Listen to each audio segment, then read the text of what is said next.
Bravo, Andy. It's giving fake. It's giving fake and phony. Kenya, you still wrong here, Miss Thing. And Porsha, I'm not going to let you play in my face. Let's chat.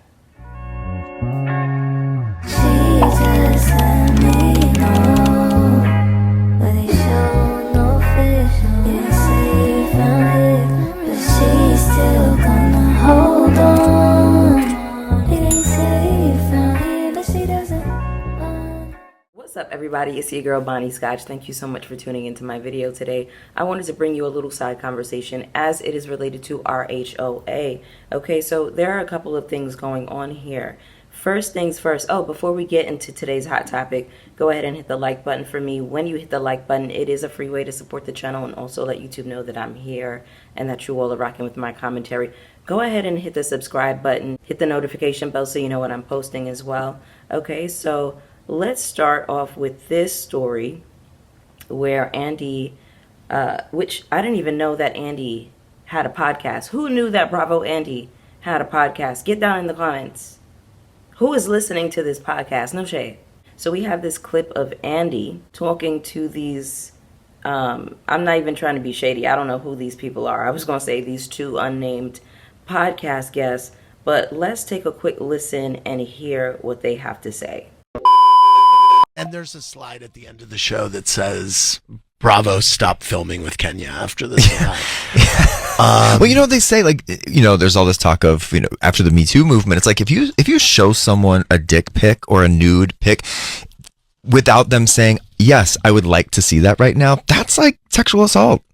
You can't just go around being like, hey, someone did it to me the other day. I was at a workout class and they were like, hey, look at this guy from last night. And I was like, I didn't ask to see that right now. Right.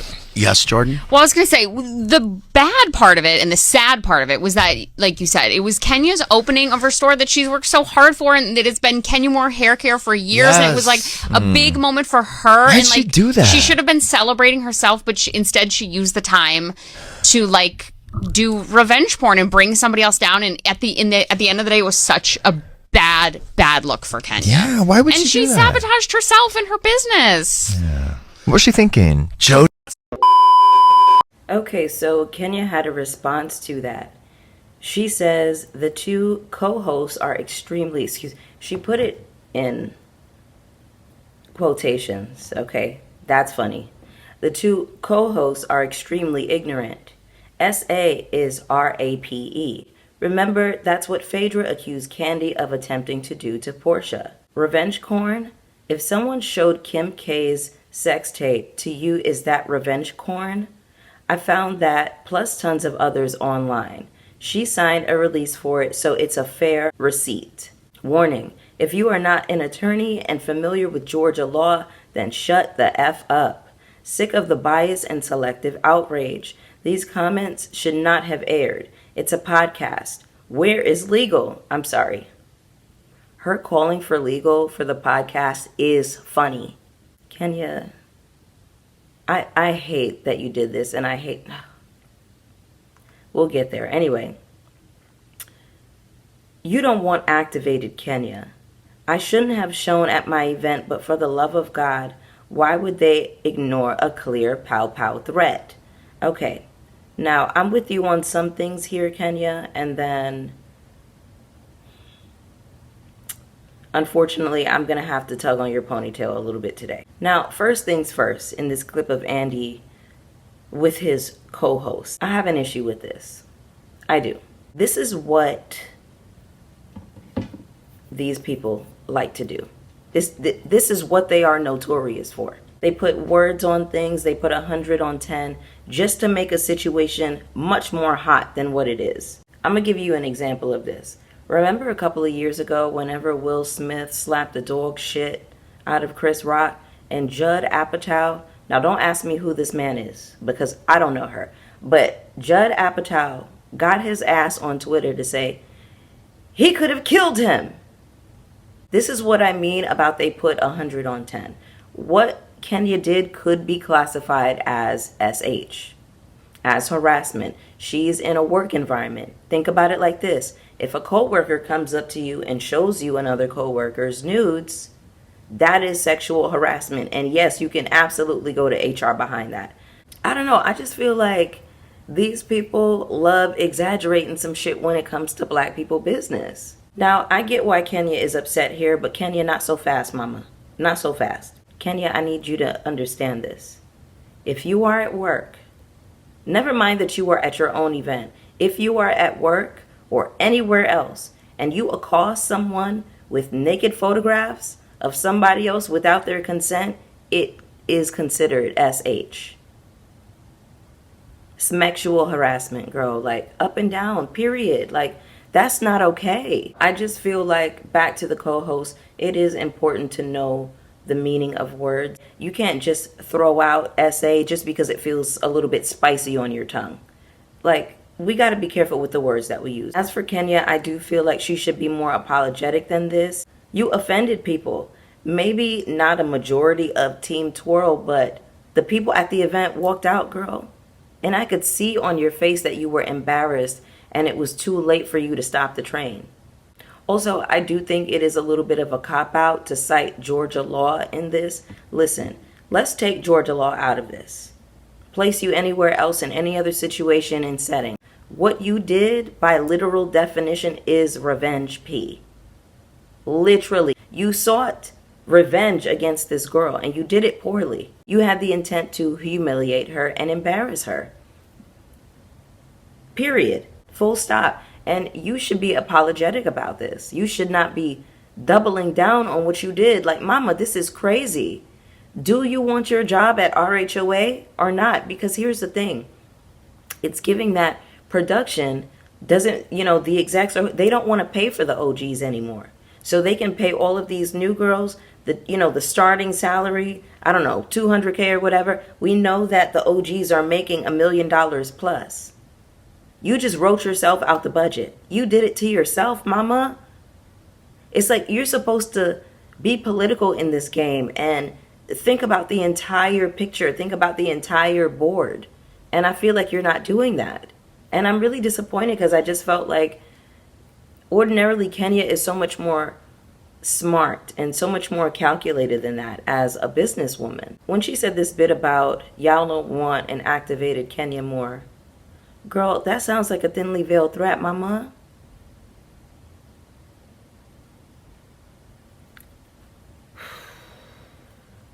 The Kenya Moore crash out in real time, it's a lot. It's just, oh, not my faves going out like this. Team Twirl took another hit, child. We are not okay. We are not okay.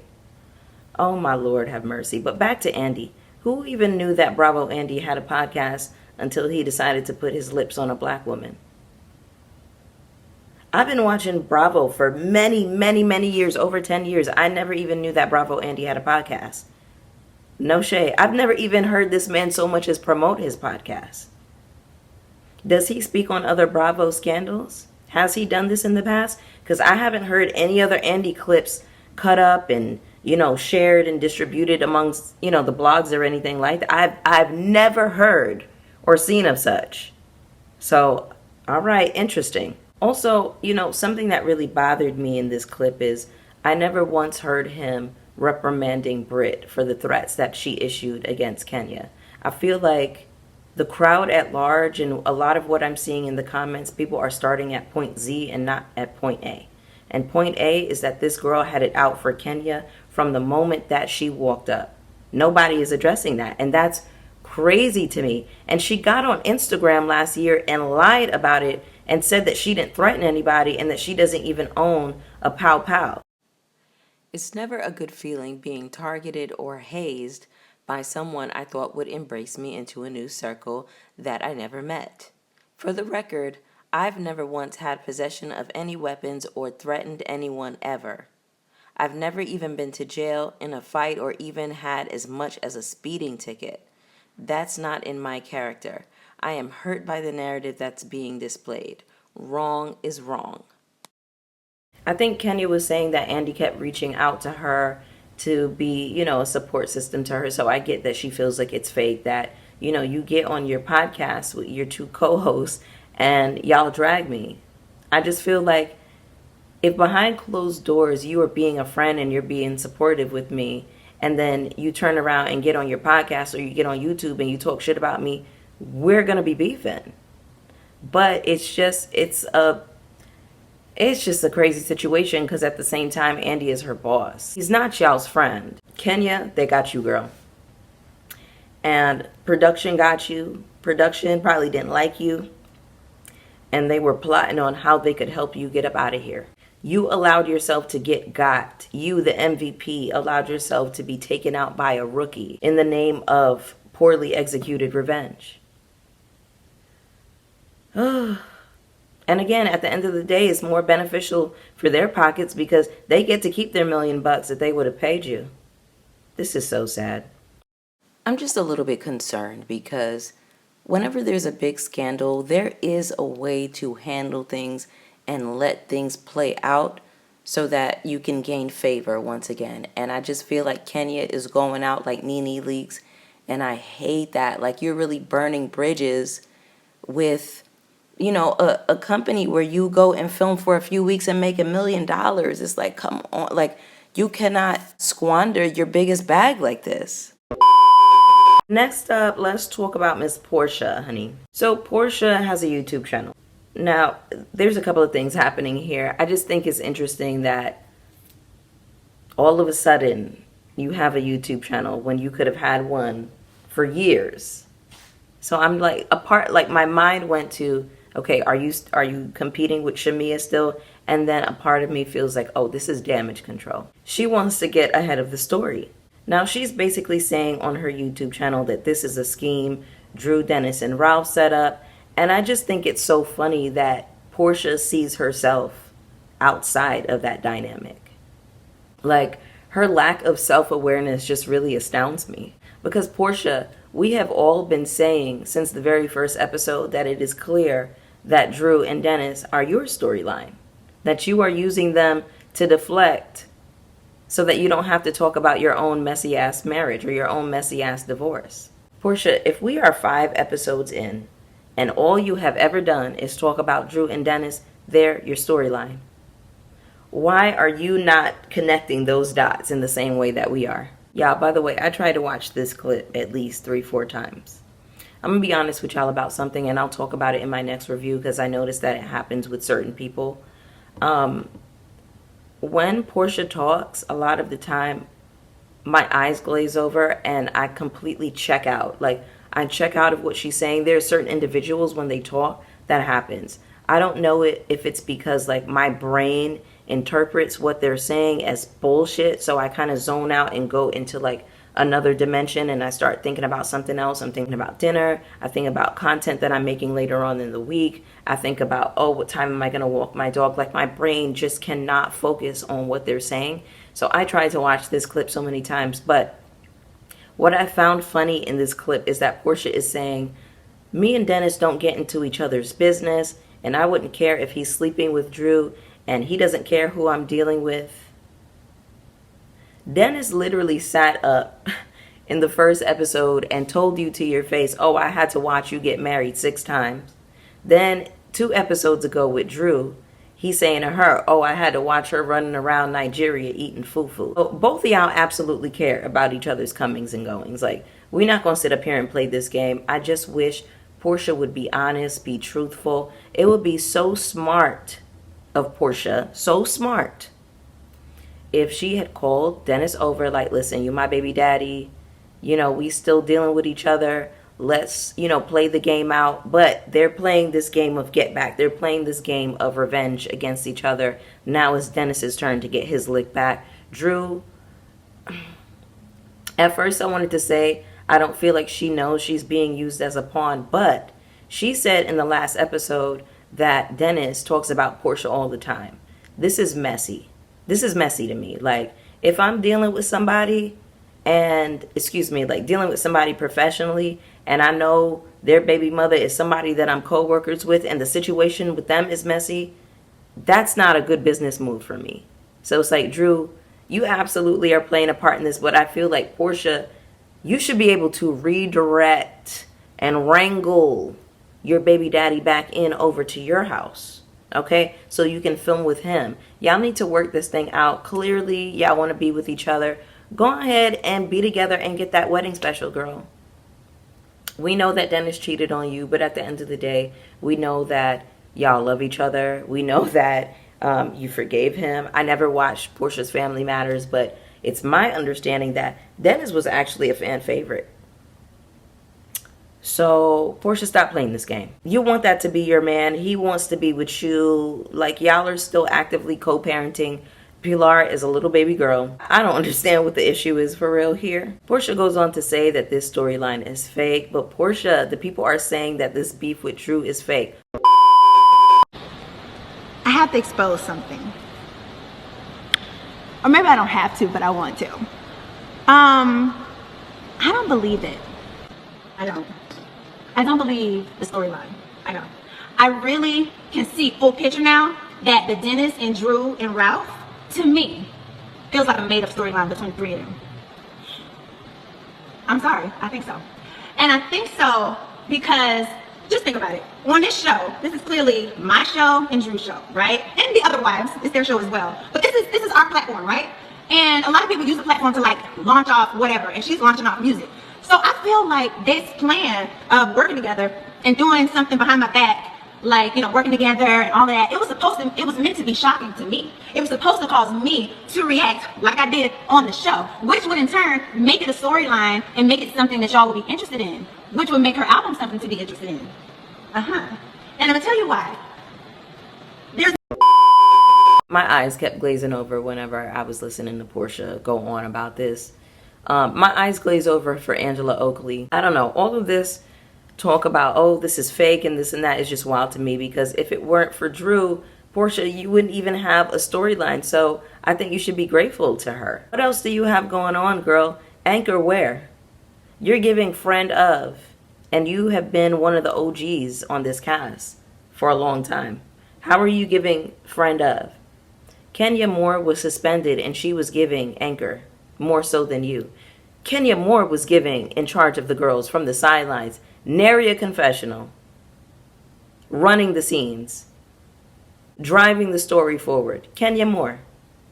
I think I saw in the comments somewhere that she addressed what happened at Shamia's party, but I'm telling y'all, I can only take Porsha in small doses, so y'all gonna have to get down in the comments and let me know what was said, child. All the newbies got more storyline than Porsha, including Lara Croft, Miss Pow Pow, Miss Pistols and Whips. It's just that the audience is reading between the lines with Miss Lara Croft.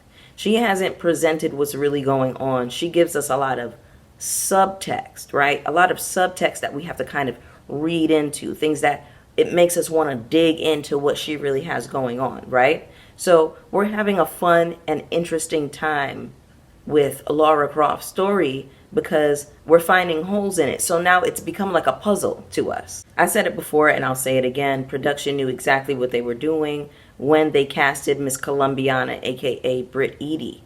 The same holes that they found in her story, they knew we as the audience would find them and start digging.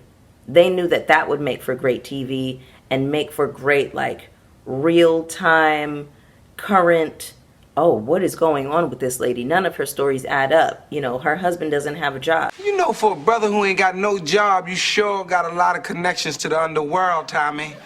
All of that. Production, you're a nasty woman. You're a nasty girl. But, okay, Porsha, sure, girl. I mean, you're always lying and telling half-truths anyway, so might as well make a little coin doing it. But you're not about to play in my face once again. But anyway, y'all, those are my thoughts and opinions. Go ahead and get down in the comments with me. You already know I want to hear from you. Hit subscribe on the way out. Hit the like button if you haven't already. Hit the notification bell so you know when I'm posting. And I will see y'all for the next one. Peace. Come on. It's me, Al Grande.